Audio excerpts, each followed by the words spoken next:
အန်နာကလမ်းပေါ်ကလူတွေကိုရင်းရင်းနှီးနှီးနှုတ်ဆက်နေခဲ့ပေမဲ့သူမကိုမြင်လိုက်တဲ့သူတိုင်းကတော့အားလုံးပြုတ်ကုန်ကြပါတယ်မျက်လုံးပါဘာလို့ဆိုသူမကဝက်စားလုံးဝမပါပဲကိုလုံးကြီးဖြစ်နေလို့ပဲဒါပေမဲ့သူမယူနေတာလည်းမဟုတ်ပြန်ဘူးအမှန်တကယ်ကအန်နာကသူ့ရဲ့မွေးနေ့တရက်ထဲမှာပိတ်မိနေခဲ့လို့ပဲသူမတနေကုန်ပါလို့ညရောက်တာနဲ့မျက်နှာဖုံးဆွလူတယောက်ပေါ်လာပြီးတော့ထိတ်လန့်စရာနီးလန်းတစ်မျိုးစုံနဲ့သူမကိုအမြဲတမ်းတက်ဖြတ်တာခံနေရတယ်ဒါပေမဲ့အန်နာမျက်လုံးပြန်ဖွင့်လိုက်တဲ့အခါမှာတော့သူမရဲ့မွေးနေ့ရက်ကိုပဲအမြဲတမ်းပြန်ရောက်လာခဲ့တာပဲအစပိုင်းမှာတော့အန်နာကအသေးအတန်ထွက်ပြေးဖို့စူးစမ်းခဲ့ဘူးတယ်ပြေးတယ်ပုံးတယ်သူမတက်နိုင်သမျှအရာအလုံးနဲ့ပြန်တိုက်ခိုက်ခဲ့ပေမဲ့အချိန်နဲ့တော့တေးတာပဲတေးပြီးတော့လည်းနောက်နေ့မနေ့ချက်ပြန်ညူလာပြီးဒီတန်တရားစဝန်းထဲမှာလေးပတ်နေခဲ့တာပဲကြတော့သူမလည်းယူချင်စိတ်ပါပေါက်နေခဲ့တယ်တရက်တော့အန်နာကကြောက်စရာကောင်းတဲ့အချက်ကိုတွေးခဲ့လိုက်ရတယ်သူမအသက်ပြန်ရှင်လာတာမှန်ပေမဲ့သူမခန္ဓာကိုယ်ပေါ်ကတန်ရာတွေကတော့ပျောက်ကွယ်မသွားခဲ့ဘူးဆိုတာပဲ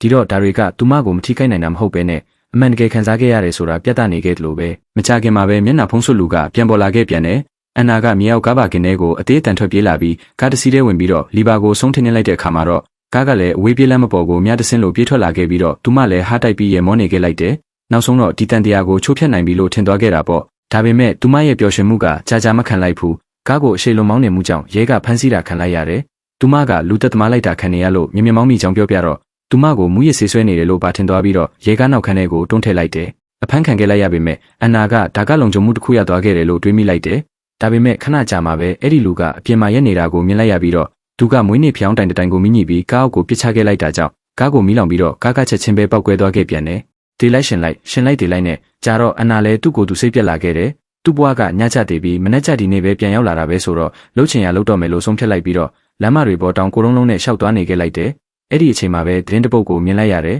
နာမီဆိုးနဲ့ကြော်ကြားနေတဲ့လူသက်သမားတယောက်ကိုအနီးနားကဆေးရုံတစ်ခုမှာဖမ်းထားကြောင်းသိလိုက်ရပြီးတော့မျက်နှာဖုံးဆွလူရဲ့တိကျသေးချတဲ့တက်ဖြတ်ပုံတွေနဲ့အတော်ကိုတိုက်ဆိုင်နေခဲ့တာကြောင့်ဒီလူကမျက်နှာဖုံးဆွနဲ့လူများလားလို့တန်တရားဝင်သွားခဲ့တယ်သူမဆေးရုံကိုရောက်တော့နေရာတိုင်းမှာပစ္စည်းတွေပြန့်ကျဲနေခဲ့တယ်လုံခြုံရေးဝန်ထမ်းကလည်းတေဆုံးနေခဲ့ပြီးတော့လူသက်သမားကသူမကိုအယူမှုနှမ်းနဲ့လိုက်ပစ်တာခံနေရပြန်တယ်ဒါပေမဲ့ခါခဏတက်ခံနေရတဲ့အန်နာကလေ့ကျင့်သားရနေခဲ့တာကြောင့်မြ мян ဆန်ဆန်ထွက်ပြေးခဲ့နိုင်ပေမဲ့သူမရဲ့ချစ်သူကတော့ကံမကောင်းခဲ့ဘူးလူသက်သမားကလျင်မြန်စွာတိုက်ခိုက်တာခံလိုက်ရပြီးတော့လေပင်ကိုရိုက်ချိုးခံလိုက်ရတယ်ဝမ်းနည်းမှုနဲ့ဒေါသတွေကြောင့်အားရင်ပြည့်နေအန်နာကလေကားထစ်မှာလူသက်သမားကိုဂျုံကိုတိုက်ခိုက်ပြီးတစ်သားလုံးနဲ့ရိုက်လိုက်တော့လူသက်သမားလဲကျသွားခဲ့တယ်နောက်တစ်ချက်ထပ်ရိုက်လိုက်ရင်ဒီအိမ်မက်ဆိုးကြီးပြီးဆုံးသွားမယ်လို့ထင်ရပေမဲ့သူမတွေဝေနေခဲ့တယ်သူမသာအခုနေသူကိုတက်လိုက်ရင်အိမ်မက်ဆိုးကလွတ်မြောက်သွားနိုင်ပေမဲ့သူ့ချစ်သူကတော့ထာဝရတည်ဆုံးသွားနိုင်တာကြောင့်သူမလည်းအချိန်တော်ကြာစဉ်းစားနေလိုက်ပြီးတော့နောက်ဆုံးတော့ကိုယ်လေပင်ကိုပဲကျိုးနဲ့ပက်ပြီးတော့သူ့ကိုယ်သူဆုံးစီရင်ခဲ့လိုက်တယ်ဘာလို့ဆိုမနှက်ဖြန်ကြလဲဒီနေ့ကိုပြန်ရောက်လာမှာပဲလေ